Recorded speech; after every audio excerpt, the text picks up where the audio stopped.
He did promise me that I'd get back home and get to my husband, and that didn't come true either. So now Jeffrey's got Hmm. to find a new man. That's his thing. Okay, we're adding it to the list. A little bit of a bigger task. The beer can be taken care of in the lunch too, but Now Jeffrey. you got a matchmaker. You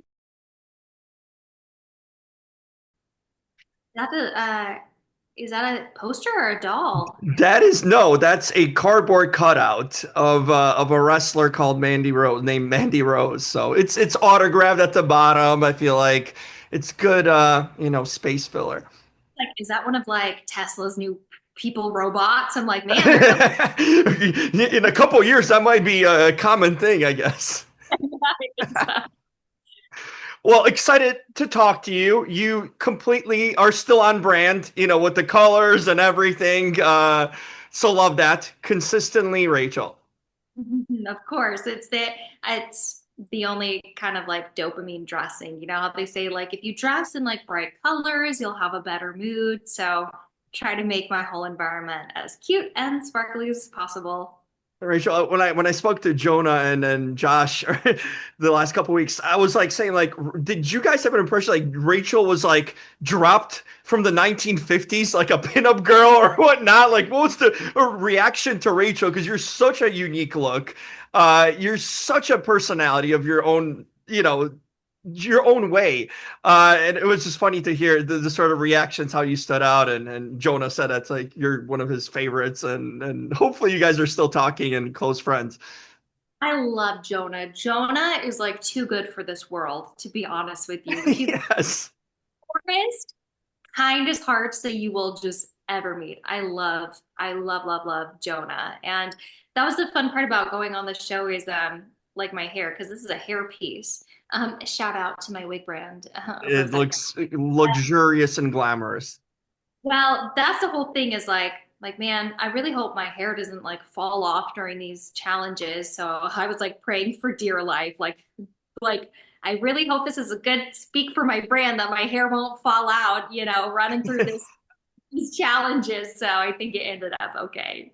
You know what? You did the first thing on the show, and you proved that. I was wondering, like, what is life on the bus? You're the first one that we got a glimpse that actually showers. Okay, so we saw a glimpse of you in a towel. So you're the cleanest one, I guess, on this bus because officially there's visual proof that you actually showered. And let me tell you the truth about that. It was cold. So when we were filming, it was like September, October. It was Hmm. cold. And the showers were outside and it was cold. And so sometimes I'm going to be so for real with you. I was so cold that I was like, I'm not showering tonight. Nobody's going to smell me. I will be wearing a snowsuit tomorrow. You're right. No, I think so many times there were a lot of us that were just like, F it, man. Like, I'm not showering. I'm cold. So there were a couple people who started getting a little stinky. I'm sure I probably was one of them. But yeah, at least there's the proof I took at You least a shower during my that's time. that's what we can say about you. No one's got that proof. So were these showers like set up outside and like that's interesting because I was wondering, yeah, how is there a shower on this bus too? There's probably not enough room there.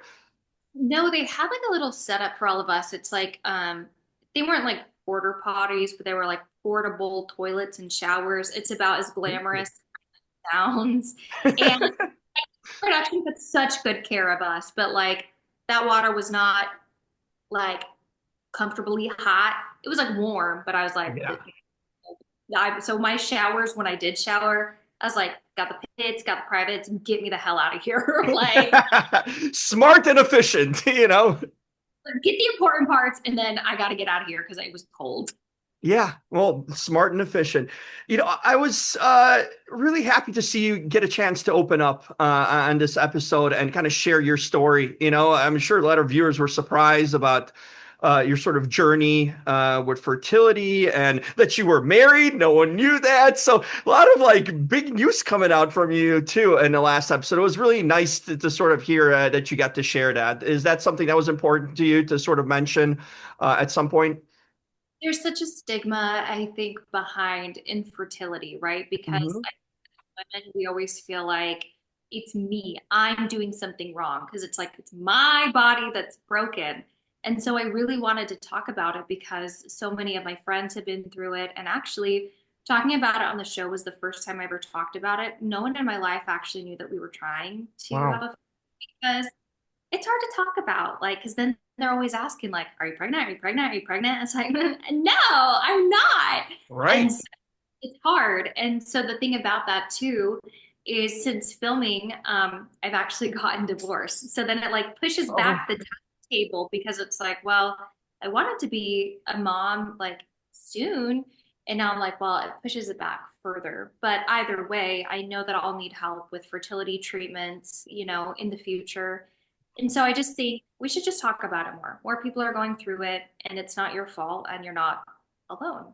sure. No, it's so important. I'm glad that they gave you that platform to say that because like, sometimes watch people on TV and shows like this, but you don't know their real story or journey too. And it's really sort of refreshing to get to know that side of you and that, you're dealing with something that's really important to you and that affects a lot of people out there too. So that was really cool that you sort of were brave enough to voice that and share that. And I think it's gonna really resonate with many.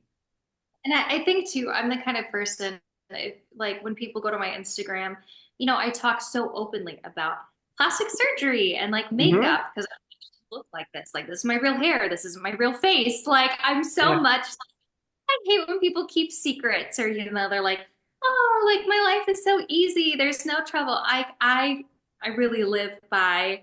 I just want to be honest. Like show Yeah. the real dirty, messy reality about things because it makes people feel better. Because sometimes I go on social media, I'm like, damn, she's hot, and like she's probably Uh-huh.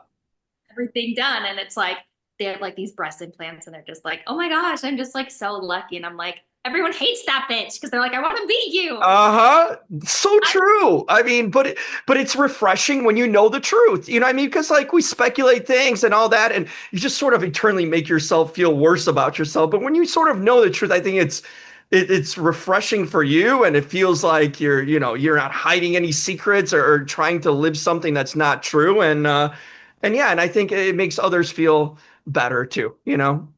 yeah, because I get it, and I used to be that way, years ago. I was like, I want to put like my best face because social media is where you put your highlights. Yes. I posted like one post one time that was like a little more deep, and I got a lot of people being like, oh my gosh, this resonated with me. I'm like, wait, do people like to know your struggles?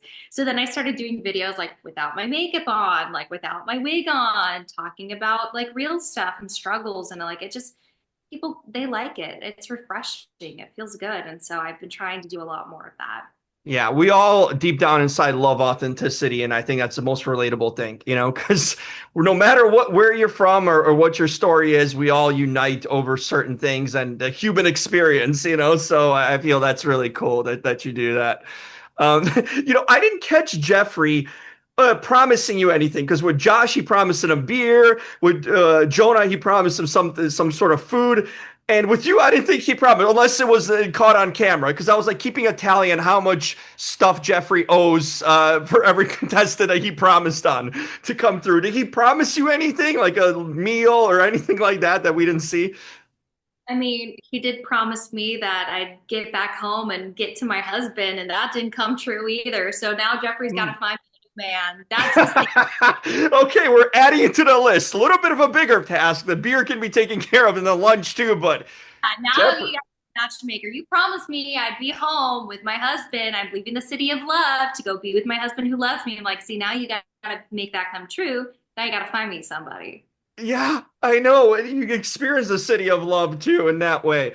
Oh no, that's unfortunate. That's not a good way to come back home, right? I mean, kind of starting over in another sense. What's so funny is that coming home on the show, when they heard the news about my divorce, the girls on the bus were the very first ones to reach out and make sure I was okay. That's And great.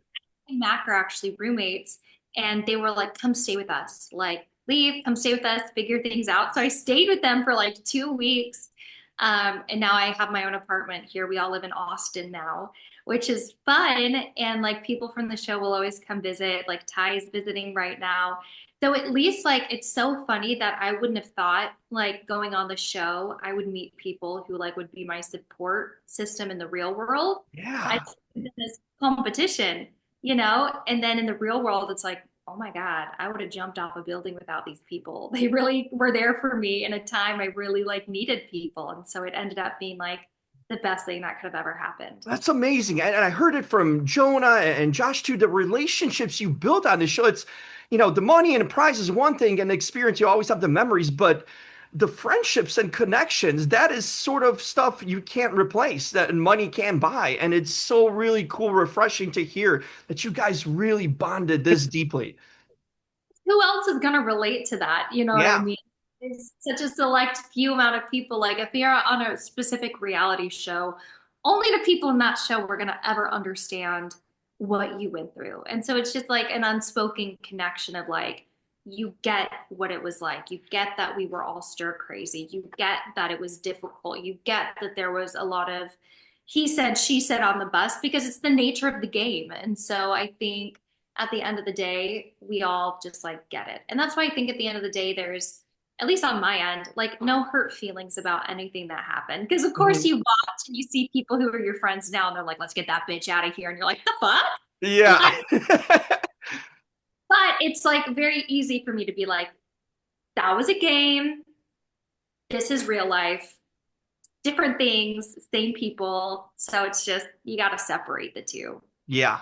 And that's a really good outlook and mindset. Although the pattern I'm seeing so far is that do not take any advice before you're going to the map room because it so far has not helped anyone and it's deterred them from picking locations that they probably, if they trusted their gut, they would have gotten right.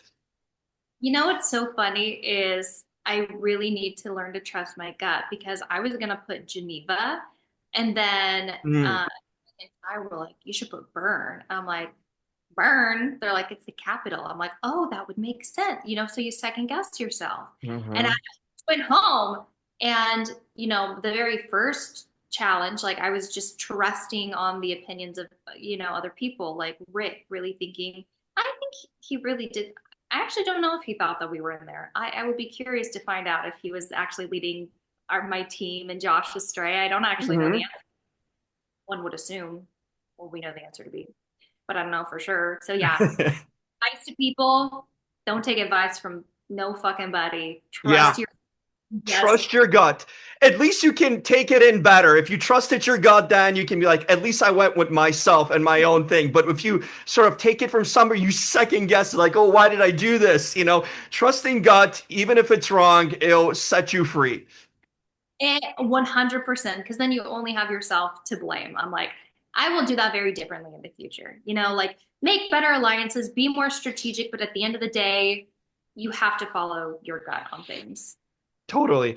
Did you get to come across Janae and Peter at any point? They sort of got you off the bus and brought them back in. Did you see them? Did you make any contact with them or no?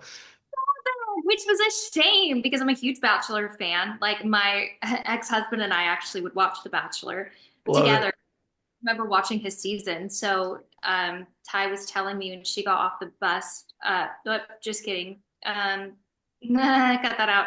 But we talked about, like, hey, like Peter was there. I'm like, the Pilot Pete? He Yeah. was there. I love that guy. So I was like, I never got to meet like any of them, but Yeah. good show. And There you go. finally, as I let you go, what's up for you next? I mean, you sir starting your journey now in romance too, and you're in Austin, so it's like a lot of life changes. So, what are you sort of looking forward to and working on now? Jim, literally, I hate dating. I think it's a thing. I Tell will me, not. the swiping world's no fun. I can relate to it. Been there for a long time. Yeah, I went on like 2 dates, and I'm like, at this, put me on a show. Put me on a show where you pre-selected people for me, and you're like, these probably aren't crazy. Because I hate dating. That's what's hard about like you're in a relate. I was married for 7 years. Wow. I got married at 21. So all my 20s were with this person. Now I'm like, I don't want to meet somebody new. I'm tired. I don't want to relearn somebody. So I'm like, man, I am dating again, but well, hopefully there's a better way out there than the swiping world because I'm not into Yeah. that. One day at a time, Rachel. That's what I can tell you experience wise, you know. And the one thing you will learn too, and it's like don't settle. You want to get it right. So if it's off or feels off or something isn't vibing, it's probably right. Trust your gut with that. When it comes to dating, you 100% have to trust your gut because it's 99% time right.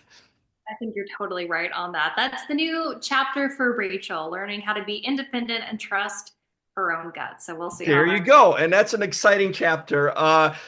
It sucks to have you gone from the show. I was such a big fan of yours and was rooting for you. And but you know what? You had an experience. You got friends out of it, and there's a bright future ahead for you. So really happy to get to talk to you and connect. Me too. You're such a sweetheart. I'm sure we'll talk again soon another time. Love to. Thank you so much, Rachel. All the best. You too. Bye. Bye bye.